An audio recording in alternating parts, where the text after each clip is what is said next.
Olá, eu sou Ronaldo Pagotto, professor da EPD. Estamos aqui nesse último encontro do módulo da Formação Econômica e Social do Brasil. Vai tratar dos dilemas da formação e dos desafios para o futuro. Nós vimos nas etapas anteriores que a colonização brasileira ela tem uma distinção bastante grande em relação ao processo de colonização das colônias de povoamento, né? Das colônias tipo como aconteceu nos Estados Unidos, como aconteceu na Austrália. Aqui foi uma colônia de exploração. Lembrando, colônia de exploração tornou o Brasil um empreendimento lucrativo, conduzido por Portugal, com capital investido de outras regiões, com tecnologia importada, uma série de outras questões. Nós percebemos que esse colonialismo, ele marca a nossa história e ele foi alterando a sua forma de se realizar aqui como esse papel da colonização. Ele teve um primeiro momento de domínio territorial, de controle total político, militar, econômico, ideológico e cultural desse território. Passou por um processo de independência, que nós conhecemos como um processo bastante por cima daquele processo de tem uma independência, mas mantém a dependência, né? Transferiu de Portugal para a Inglaterra, o mecanismo de dominação passa a ser as trocas desiguais, passa a ser o mecanismo do câmbio, já naquela época, hoje muito mais agravado, passa a ser o mecanismo do endividamento externo, né? Toda a desigualdade na relação de trocas de comércio brasileiro com o restante do mundo, com a abertura dos portos, passou a ser financiado, passou a virar dívida. E essa dívida é uma dívida que a gente tem até hoje. Então, mudou a forma de realizar aquela exploração de tipo colonial. O século XX é inaugurado com mudanças nesse processo. Mudanças que nós falamos também que foram mudanças por cima. Foi uma república que transferiu o poder para as classes agrárias, principalmente os coronéis, latifundiários.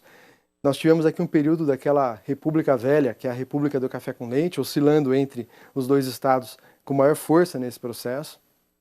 Nós também estudamos no passado, nas aulas passadas, que esse processo de formação política brasileira ele foi se adequando ao processo econômico, né? Na medida em que a economia estava localizada mais na região litorânea e nordeste, a nossa política também estava deslocada para lá.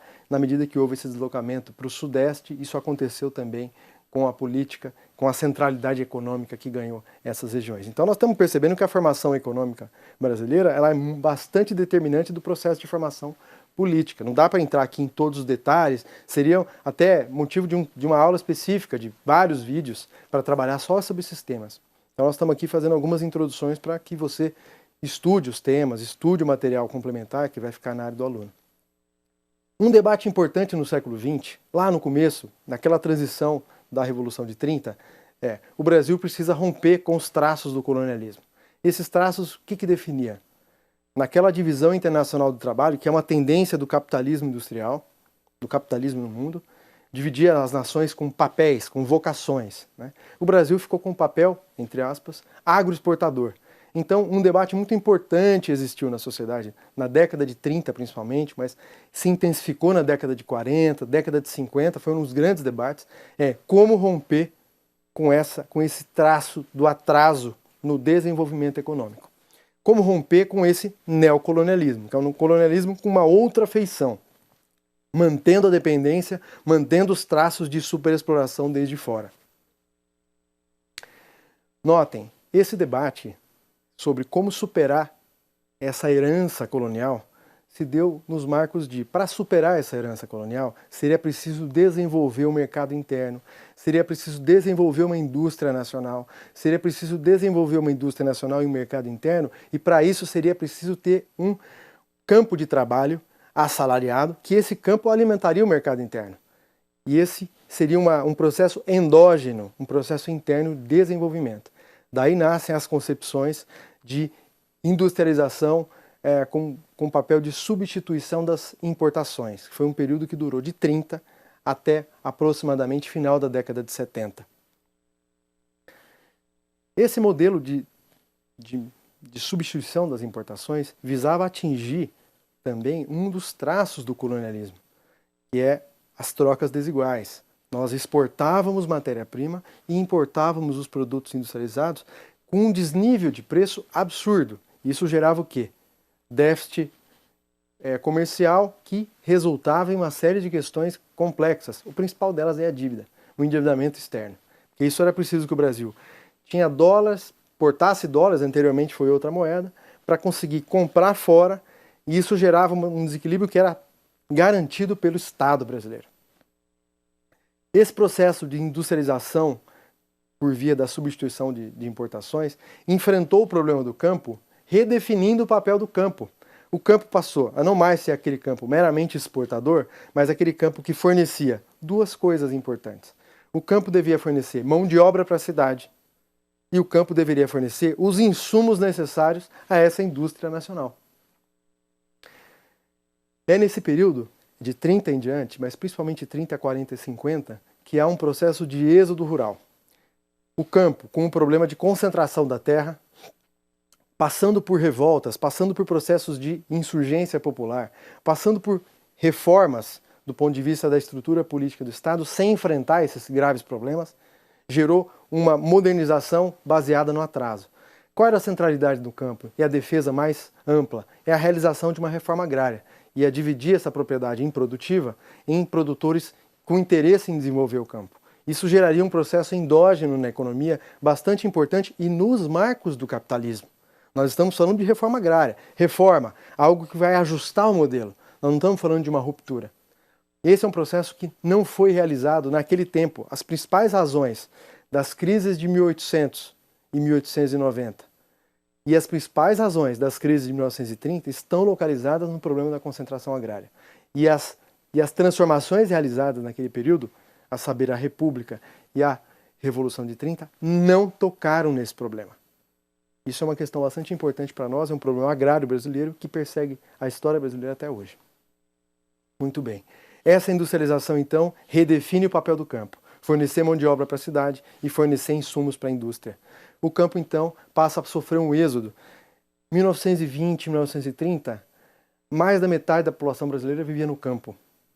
30 anos depois, isso vira 25, 30% só. Há um êxodo profundo para abastecer a cidade de mão de obra, uma necessidade desse capitalismo baseado na industrialização.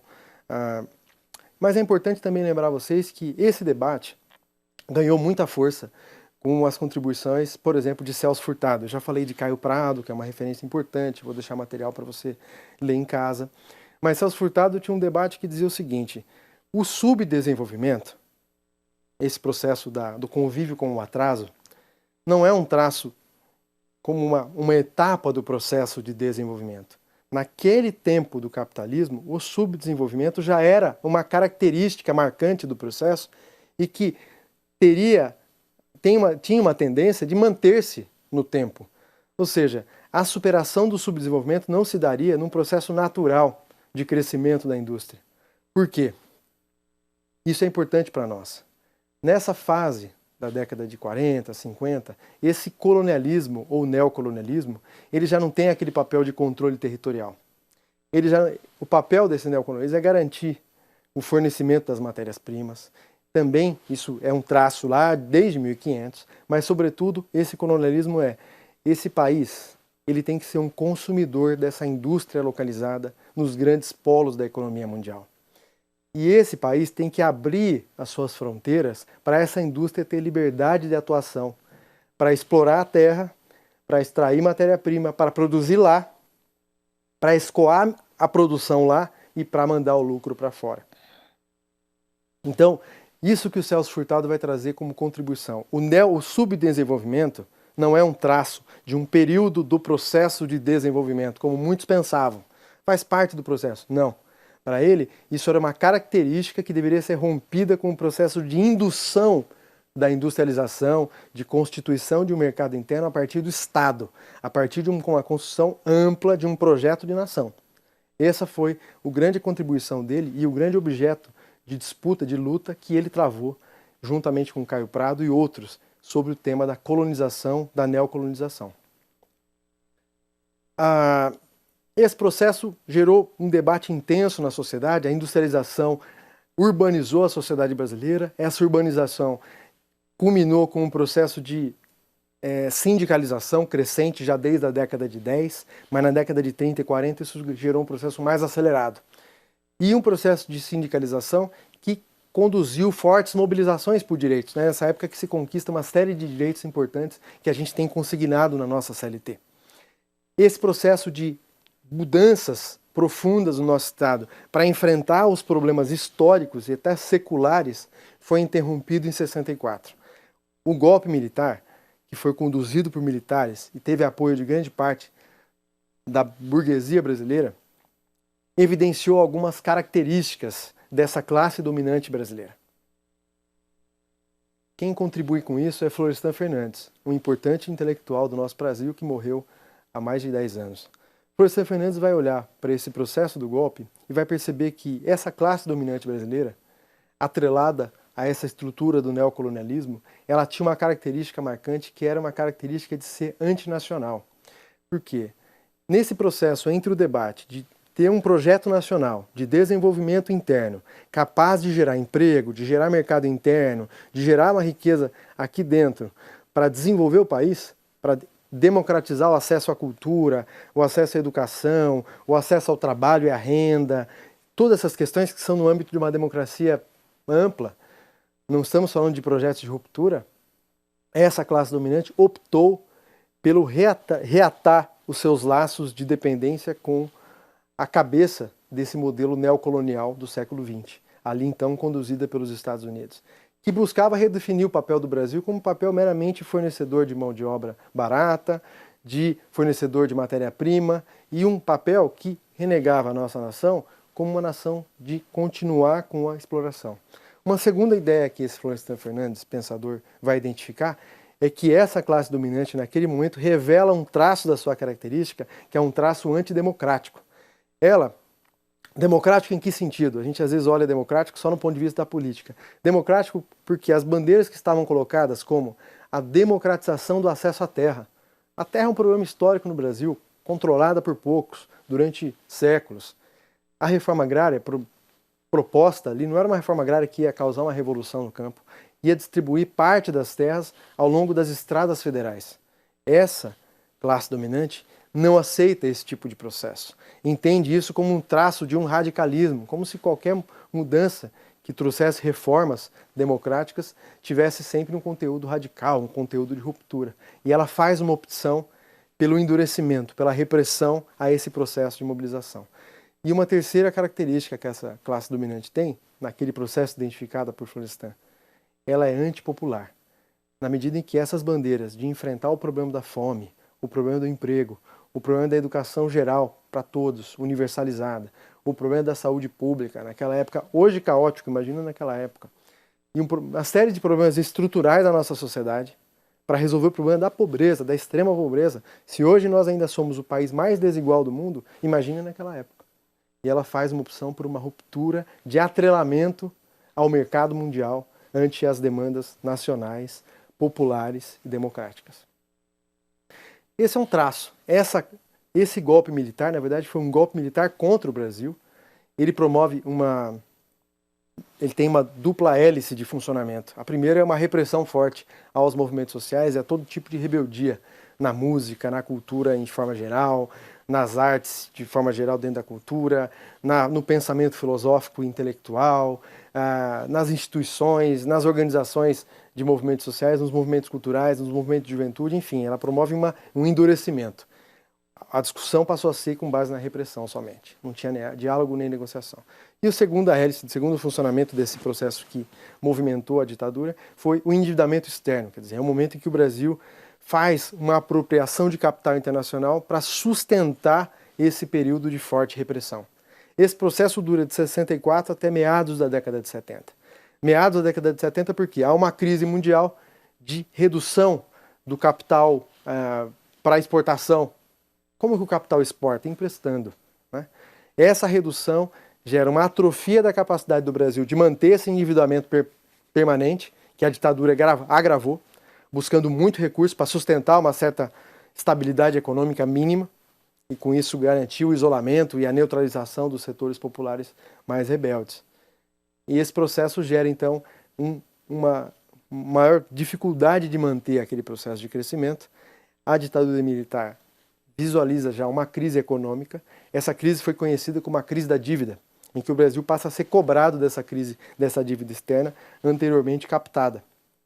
E essa crise da dívida gera todo um processo de definhamento da ditadura militar, reabertura, e nós assistimos à década de 80 um período de mobilização intensa, porque essa crise da dívida vai gerar, na década de 80, um processo de crise social baseada numa crise econômica profunda de desemprego, de desestabilização, e esse processo vai até o comecinho da década de 90. Começo da década de 90, dois projetos então entram em choque de novo, assim como entraram lá em 64. Um projeto que buscava acentuar-se a necessidade de reformas estruturais para garantir uma democratização da riqueza. Reformas como a compra de terras improdutivas pelo Estado e a distribuição para produtores, para micro e pequenos produtores. Isso é a reforma agrária. A reforma que buscava ampliar o nível de emprego, desenvolver o mercado interno, uma série de reformas, isso de um lado. E de outro lado, aquele processo que entendia que no Brasil, durante aquela década de 40, de 50, a indução do desenvolvimento brasileiro, como foi feita pelo Estado, constituiu enormes empresas estatais garantidas com o recurso público, ou seja, um recurso do Brasil, do brasileiro. Entendia que era necessário vender, transferir essas enormes empresas, que sempre foram lucrativas e etc., para as mãos da iniciativa privada. E a justificativa era, eu vou vender essas grandes empresas, esse grande trunfo que o Brasil tem, para arrecadar fundos para pagar a dívida externa. Isso foi feito o grande processo de privatização, ou, como chamou o Fernando Henrique Cardoso, um processo de desestatização. Isso gerou alguma riqueza, não abalou o volume de dívida externa. Se quiserem observar isso daí, tem uma série de conteúdos disponível na internet, né? O que agravou foi a concentração da riqueza que transferiu essas enormes empresas, que eram patrimônio, ainda são, da construção de décadas do povo brasileiro, para a mão da iniciativa privada. Esse é um processo que, vejam, o Brasil tentou romper com esse traço do subdesenvolvimento, ou esse traço da convivência com atraso, ou de um país meramente agroexportador, com esses projetos de substituição da importação. Foi estancado esse processo e logo revertido para o processo de privatização, que gerou uma verdadeira privataria, né, que entregou empresas como a Vale do Rio Doce por um valor que 5 anos depois ela estava lucrando, né, no trimestre. Então, quer dizer, é um valor que, se vocês pesquisarem na internet, tem bastante conteúdo sobre o que foi a privatização da Vale. E nesse mês recente de maio de 2013, nós tivemos uma decisão na Justiça que colocou claramente que aquela foi uma privatização fraudulenta, conduzida por setores envolvidos na própria compra da empresa. Ou seja, não precisa ser muito... não precisa fazer muita elucubração para entender que aquilo foi um processo de concessão, de entrega da riqueza nacional a preço de banana, literalmente. Estimam que o roubo no processo de privatização do Brasil foi superior à expropriação do ouro no período colonial. Vejam, isso é grave. Isso não é uma denúncia feita de boca ou de conversa de bar. Isso é uma denúncia feita por várias pessoas que estudam muito esse processo, fizeram uma comparação atualizando valores com base no peso do ouro, na quantidade de ouro, e o que foi entregue nessas privatizações chega a superar em 2 vezes o que representou toda a exploração do período colonial. Muito bem. Então nós estamos falando que o Brasil, nessa formação, nesse processo, ele conviveu com várias formas de colonialismos. Esse é o próximo slide. Colonialismo que teve a primeira fase, esse controle territorial, uma segunda fase de abertura para essas empresas se instalarem aqui, produzirem comprando terra, comprando o necessário, fornecendo para dentro, fornecendo para fora e mandando lucro para as suas controladoras lá fora. É uma forma de manter essa exploração. E uma terceira fase desse colonialismo, mais agressiva ainda, é a empresa nem vem para cá. Nós temos que liberar o mercado para os produtos industrializados dos outros países. Essa proposta, se você quiser estudar em casa, é só estudar os termos da proposta da ALCA, que dizia o seguinte: nós temos que criar um mercado comum entre Estados Unidos e Brasil e o resto da América Latina. Mas imaginemos entre nós dois.